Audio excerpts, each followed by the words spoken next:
ಶ್ರೀ ಗುರುಭ್ಯೋ ನಮಃ ಶ್ರೀಕೃಷ್ಣಾಯ ನಮಃ. ಎಲ್ಲರಿಗೂ ನಮಸ್ಕಾರ. ಎರಡು ಮೂರು ಜನ ಕೇಳಿರು, ನಾಳೆ ಆಡಿ ಅಮಾವಾಸ್ಯೆ ಸರ್ವಪಿತೃ ತರ್ಪಣಮ ಅಂತ ಕೇಳಿರು. ಅದಕ್ಕೋಸ್ಕರ ಈ ವಿಡಿಯೋ ಹಾಕ್ತಾನೆ. ಇನ್ನೊಂದು ತರ್ಪಣಕ್ಕೆ ಬೇಕಾದ ಪ್ರಿಪರೇಷನ್ ಏನು ಮಾಡಬೇಕು ಹಾಗೆ ಅಂತ. ಅಂದರೆ ಒಂದೊಂದು ಅಮಾವಾಸ್ಯೆಗೂ ತರ್ಪಣ ಕೊಡೋದಿಲ್ಲಾಗ ಇದನ್ನೆಲ್ಲ ಹೇಳ್ತಾ ಇದ್ರೆ ಟೈಮ್ ವೇಸ್ಟ್ ಆಗುತ್ತಲ್ಲ.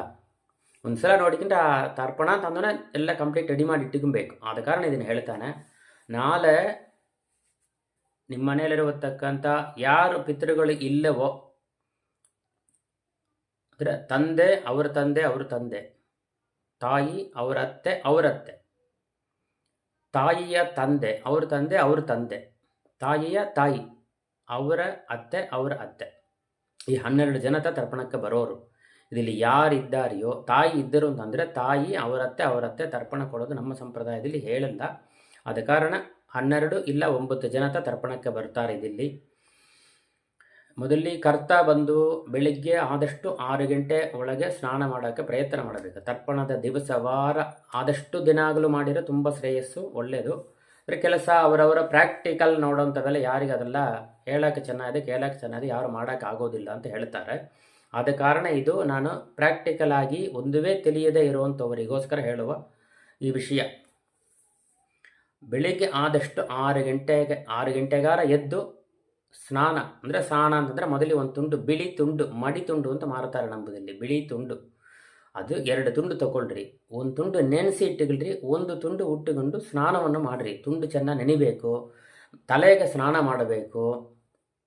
ಯಾಕೆ ಹೇಳ್ತಾನೆ, ಸ್ನಾನ ಮಾಡೋಕ್ಕೆ ತಿಳಿದೆ ನಮಗೆ ಅಂತ ಹೇಳೋರು ಕೊಂಚ ಜನ. ಆದರೆ ಮುಖವಾಸಿ ಏನು ಮಾಡ್ತೀರಿ, ಇವಾಗ ಸ್ಕೂಲಿಂದ ಕೆಲಸಕ್ಕೆ ಹೋಗುವಂಥವರೆಲ್ಲವೇ ನೋಡಿರಿ ಅಂತಂದರೆ ತಲೆಗೆ ಸುಮ್ಮನೆ ಮುಖಕ್ಕೆ ಸೋಪ್ ಹಾಕಿಂಡ್ಬಿಟ್ಟು ಮೈಗೆ ಸ್ನಾನ ಮಾಡ್ತಾರೆ, ತಲೆಗೆ ಸ್ನಾನ ಮಾಡೋದಿಲ್ಲ. ಇದು 4-5 ಜನ ಹೇಳಿದ ಕಾರಣ ಇದನ್ನು ನಾನು ಹೇಳ್ತೇನೆ. ಅವ್ರು ತಿಳಿಸೋಕ್ಕೋಸ್ಕರ ಅದನ್ನು ಹೇಳ್ತಾನೆ.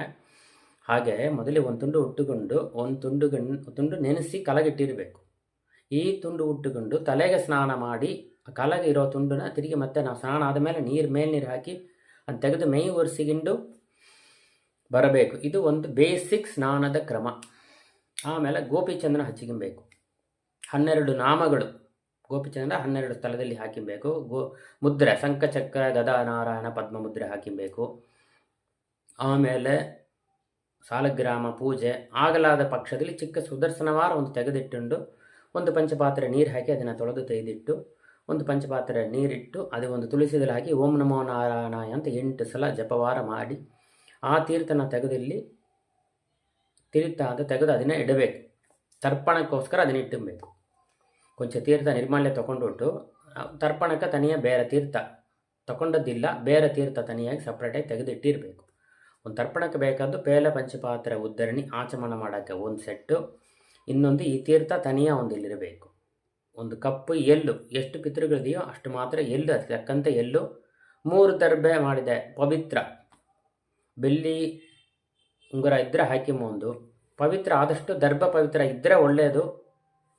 ಅಂಗಡಿಲಿ ಇವತ್ತು ಬೇಕಷ್ಟು ಮಾರ್ತಾರಲ್ಲ, ತೊಗೊಂಬಂದು ಸಿಕ್ಕಲದ ಪಕ್ಷದಲ್ಲಿ ದರ್ಬೆಯನ್ನು ಸುತ್ತಿಗಿಟ್ರೆ ಸಾಕು, ಕೈ ಬೆರಳಿಗೆ ಇಷ್ಟು ರೆಡಿ ಮಾಡಿಕೊಂಡ್ರೆ ಸಾಕು. ಒಂದು ಬ್ರಾಹ್ಮಣರಿಗೆ ಒಂದು 100 ರೂಪಾಯಿ ದಕ್ಷಿಣೆ, ಒಂದೊಂದು ಸಲ ತರ್ಪಣ ಕೊಟ್ಟರು ಒಂದು 100 ರೂಪಾಯಿ ದಕ್ಷಿಣೆ ಕೊಡಬೇಕು ಬ್ರಾಹ್ಮಣರಿಗೆ. ಇಲ್ಲಾಂದರೆ ಜೇಪವೂ ಇದೆ, ಆದ ಕಾರಣ ಜೇಪಿಯಲ್ಲಿ ಹಾಕಿದ್ರು ಆ ಬ್ರಾಹ್ಮಣರಿಗೆ ಹೋಗಿ ಸೇರುತ್ತದು. ಒಂದು ವರ್ಷದಲ್ಲಿ 5 ಸಂದರ್ಭದಲ್ಲಿ ತರ್ಪಣ ಬರುತ್ತೆ. ಸರ್ವಪಿತೃ ತರ್ಪಣ, ಅಮಾವಾಸ್ಯೆ ಇತ್ಯಾದಿಗಳಲ್ಲಿ ಷಣ್ಣವತಿ ಶ್ರಾದ್ದಗಳೆಲ್ಲ ಬಂದು ಅದಷ್ಟೇ ಎಲ್ಲ ದ್ವಾದಶ ಪಿತೃಗಳು ನವಮ ಪಿತೃಗಳಂತ ಬರುತ್ತೆ. ಈ ಸರ್ವಪಿತೃಗಳ ತರ್ಪಣ ಅಂತ ಅಂಬೋದು ಯಾವಾಗ ಅಂತಂದರೆ ಸೂರ್ಯಗ್ರಹಣ ಸಂದರ್ಭದಲ್ಲಿ, ಚಂದ್ರಗ್ರಹಣ, ಉತ್ತರಾಯಣ ಪುಣ್ಯಕಾಲ, ದಕ್ಷಿಣಾಯನ ಪುಣ್ಯಕಾಲ ಮತ್ತು ಮಹಾಲಯ ಪಕ್ಷದ 15 ದಿವಸ ಇದರಲ್ಲಿ ಮಾತ್ರವೇ ಸರ್ವಪಿತೃ ತರ್ಪಣ. ಬಿಟ್ಟು ಬೇರೆ ಯಾವ ಸಂದರ್ಭದಲ್ಲೂ ಸರ್ವಪಿತೃ ತರ್ಪಣ ಇಲ್ಲ. ಮತ್ತು ತಂದೆ ತಾಯಿ ಶ್ರಾದ್ದ ಮಾಡೋ ವೇಳೆ ಅವ್ರು ಯಾರಿಗೆ ಶ್ರಾದ್ದ ಮಾಡ್ತಾರೆ ಆ 3 ಜನ ಮಾತ್ರವೇ ತರ್ಪಣ. ಬೇರೆ ಇತರವರಿಗೆ ಶ್ರಾದ್ದ ಮಾಡೋ ಸಂದರ್ಭದಲ್ಲಿ ಆ 3 ತರ್ಪಣ ಇಲ್ಲ. ಹಾಗೆ ಅಂತ ಒಂದು ಕ್ರಮ ಇದೆ. ಹಾಗೆ ಇಷ್ಟು ಬೇಸಿಕ್ ನೀವು ರೆಡಿ ಮಾಡಿಕೊಬೇಕು. ಒಂದು ಕೇಶವಾಯ ಸ್ವಹ ಅಂತಂದರೆ ನಾವು ಹೇಳಕ್ಕೆ ತಿಳ್ಕೊಂಡಿರ್ಬೇಕು. ಎಷ್ಟು ವೆಚ್ಚ ಮಾಡಿ ಎಷ್ಟು ಕಷ್ಟಪಟ್ಟು ಅವರು ಮುಂಜಿ ಮಾಡುತ್ತಾರೆ. ನಾವು ಕೇಶವಾಯ ಸ್ವಹ ಅಂತ ಒಂದು ಶಬ್ದವಾಗಿ ಆ ಮಂತ್ರ ಕೂಡ ಹುಡುಗರಿಂದ ದೊಡ್ಡವರವರಿಗೆ ಯಾರುವೇ ಬಂದು ಆಚಮನ ಅಂತಂದರೆ ಶಬ್ದವಾಗಿ ಹೇಳೋದಿಲ್ಲ. ಆಚಾರ ಮಂದಿರ ಕೂತು ಆಚಮನ ಅಂದರೆ ಕೇಶವಾಯ ಸ್ವ ಅಂತ ಅವ್ರು ಹೇಳ್ತಾ ಹೋಗ್ತಾ ಇರಬೇಕು. ಇದೇನು ಮಂತ್ರ ಇಲ್ಲ, ಬರೀ ದೇವರ ಹೆಸರನ್ನು ಹೇಳ್ತಾವಲ್ಲಿ. ಇದಕ್ಕಿಂತ ಬೇರೆ ಮಂತ್ರ ಇಲ್ಲ ಹಾಗೆಂಬುದು ಬೇರೆ.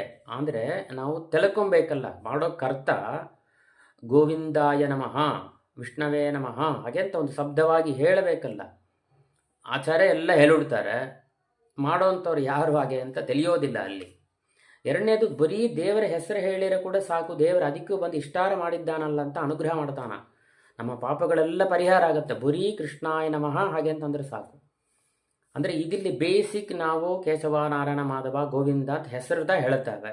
ಅದನ್ನವೇ ಹೆಚ್ಚು ಜನಗಳು ಹೇಳೋದಿಲ್ಲ ಅಂತಾರೆ. ಅದು ಶಬ್ದವಾಗಿ ಗೋವಿಂದಾಯ ನಮಃ, ವಿಷ್ಣವೇ ನಮಃ ಅದನ್ನೇ ಹೇಳಲಾರಂತಾರೆ. ಅಂದರೆ ಚಿಕ್ಕದಾಗಿ ಅವರಿಗೆ ತಿಳಿತೆ ಎಂಬುದಾರ ಮಾಡೋವಂಥವ್ರಿಗೆ ತಿಳಿತೆ ಹಾಗೆ ಎಂಬುದಾರ ನಮಗೆ ತಿಳಿಬೇಕಲ್ಲ.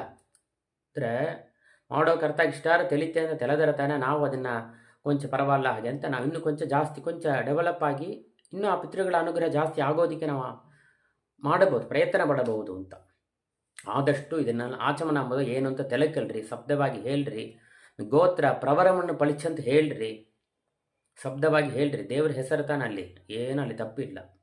ಮುಡದಷ್ಟು ಮೆಲ್ಲಗೆ ಒಂದೊಂದು ವಿಷಯವಾಗಿ ತೆಲಕಲ್ರಿ. ಪ್ರಾಣಾಯಾಮ ಅಂದರೆ ಏನಲ್ಲಿ ಹಾಕಿದ್ದಾರೆ ಪುಸ್ತಕದಲ್ಲಿ, ಸಂಕಲ್ಪ ಅಂದರೆ ಏನು, ಆವತ್ತಿನ ದಿನ ಸಂಕಲ್ಪ ಏನು, ತಿಥಿ ಅಂದರೆ ಪ್ರಥಮ ದ್ವಿತೀಯ ಇದು ಹೇಗೆ ಅಂತ ತೆಲಕಲ್ರಿ. ಶುಕ್ಲ ಪಕ್ಷ, ಕೃಷ್ಣ ಪಕ್ಷ ಅಂದರೆ ಅಶ್ವಿನ್ಯಾದಿ ರೇವತಿವರೆಗೆ ನಕ್ಷತ್ರ ಏನು ಅಂತ ತೆಲಕಲ್ರಿ. ಯೋಗ ಕರಣ ಇದೆಲ್ಲ ತೆಲಕಂಡ್ರೆ ತಾನೆ, ಕರ್ತ ತೆಲಕಂಡ್ರೆ ತಾನೆ ಕಾಲಕ್ರಮದಲ್ಲಿ ಅದನ್ನೆಲ್ಲ ನಾವು ಹೆಚ್ಚು ಮಾಡೋಕೆ ಧರ್ಮವು ಬೆಳೀತಾ ಇರೋದು. ಅವು ಅವತ್ತೇ ಬಂದು ಕೂತ್ಕೊಂಡು ಬಿಡ್ತಾವೆ, ಏನು ಮಾಡ್ತಾವೆ ಅಂತ ತಿಳಿಯೋದಿಲ್ಲ, ಏನು ಹೇಳ್ತಾರೆ ಅಂತ ತಿಳಿಯೋದಿಲ್ಲ. ಹಾಗಿರೋ ಪಕ್ಷದಲ್ಲಿ ನಾವು ಮಾಡೋದೆಲ್ಲ ದೇವರು ತಗೊತಾನೆ ಹಾಗೆ ಅಂತಂದ್ರೆ ನಮಗೆ ಅದು ಸಂದೇಹದಲ್ಲೇ ಇರುತ್ತೆ. ಆದ ಕಾರಣ ಒಂದೊಂದು ಕರ್ತವು ಎಷ್ಟು ಕಷ್ಟಪಟ್ಟು ಮುಂಜಿ ಮಾಡ್ತಾರೆ, ಎಷ್ಟು ವೆಚ್ಚ ಮಾಡಿ, ಆ ವೆಚ್ಚ ಅದಕ್ಕೋಸ್ಕರವಾರ ಒಂದು ಆ ಹುಡುಗರು ಒಂದು ಸಂಧ್ಯಾವಂದನ ಮಾಡೋಕ್ಕೂ ಇದೆಲ್ಲ ತಿಳ್ಕೊಬೇಕಲ್ಲ. ಒಂದು 10 ಗಾಯತ್ರಿ ಜಪ, 30 ನಾರಾಯಣ ಜಪ ಮಾಡೋಕ್ಕಾರ ಬೇಸಿಕ್ ತಿಳ್ಕೊಬೇಕು. ಇದೆಲ್ಲ ಬಂದು ಇಷ್ಟೆಲ್ಲ ಪ್ರಿಪರೇಷನ್ ಮಾಡಿಕೊಂಡು ಆಮೇಲೆ ಹೆಸರು ಗೋತ್ರ ಏನು ನಮಗೆ ಸ್ವಂತದವರು ಎಂಬ ಹೆಸರೆಲ್ಲ ಬರೆದಿಟ್ಟುಕೊಬೇಕು. ತಿಳಿಲ್ಲ, ಜ್ಞಾಪಕಲ್ಲ, ಮರ್ತೊಟ್ಟೆ ಅಂತೆಲ್ಲ ಹೇಳಬಾರದು. ಆದ ಕಾರಣ ಆದಷ್ಟು ಇದನ್ನು ಪ್ರಿಪರೇಷನ್ ಮಾಡಿಕಿಲ್ರಿ. ತರ್ಪಣ ಕ್ರಮ ಇದು, ಇಷ್ಟು ಪ್ರಿಪರೇಷನ್ ಮಾಡಿಕಿಲ್ರಿ. ಒಂದು ಬ್ರಾಹ್ಮರಿಗೆ ದಕ್ಷಿಣ ಕೊಡ್ರಿ, ತರ್ಪಣ ಕೊಡ್ರಿ, ದಕ್ಷಿಣ ಕೊಡ್ರಿ. ಆದಷ್ಟು ಶಕ್ತಿ ಇತ್ತು ಅಂದರೆ 2 ಬ್ರಾಹ್ಮರಿಗೆ ಊಟ ಹಾಕಿ 2 ಬ್ರಾಹ್ಮರಿಗೆ ದಕ್ಷಿಣ ಕೊಡುವ ಒಂದೊಂದು ಅಮಾವಾಸ್ಯೆಯು ಸೌಕರ್ಯ ಇರೋಂಥವರು. ಇದು ಮಾಡೋದು ನಮ್ಮ ತಾಯಿ ತಂದೆಗೆ ನಾ ಮಾಡ್ತಾನೆ ಹಾಗೆ ಎಂಬ ಭಾವನೆಯಿಂದ ಮಾಡಬೇಕು. ಯಾರೋ ಹೇಳಿರು ಇದು ಮಾಡಬೇಕು ಹಾಗೆ ಅಂತೆಲ್ಲ ಇಲ್ಲ. ನಮ್ಮನ್ನು ಹೆತ್ತು ಮಾಡಿದಷ್ಟು ನಮಗೆ ಶುಶ್ರೂಷೆ ಮಾಡಿಕೊಟ್ಟಂಥ ಇಷ್ಟು ದೂರ ಬೆಳೆಸಿದ ನಮ್ಮ ತಾಯಿ ತಂದೆಗೆ ನಾವು ಮಾಡುತ್ತೇವೆ. ಒಂದು ಅಮಾವಾಸ್ಯೆ ಒಂದು ದಿವಸ ಒಂದು 2 ಬ್ರಾಹ್ಮರಿಗೆ ಊಟ ಹಾಕಿ ದಕ್ಷಿಣ ಕೊಟ್ಟರೆ ಏನಾಗುತ್ತೆ? ಆದಷ್ಟು ಇದನ್ನು ಮಾಡಿರಿ. ಪಿತೃಗಳ ಖಂಡಿತ ನಿಮಗೆ ಏನು ಬೇಕೋ ಸಮಸ್ತ ಸಂಪತ್ತುಗಳು ಇದರಿಂದ ಸಿಕ್ಕತ್ತೆ. ಪಿತೃಗಳ ಅನುಗ್ರಹ, ದೇವರ ಅನುಗ್ರಹ ಎರಡೂ ಆಗತ್ತೆ ಹಾಗಂತ ಪ್ರಾರ್ಥನೆ ಮಾಡ್ತಾನೆ. ಏನಾರು ಸಂದೇಹ ಇತ್ತು ಅಂದರೆ ಈ ನಂಬರಿಗೆ ಫೋನ್ ಮಾಡಿರಿ. ಶ್ರೀಕೃಷ್ಣಾಯ ನಮಃ.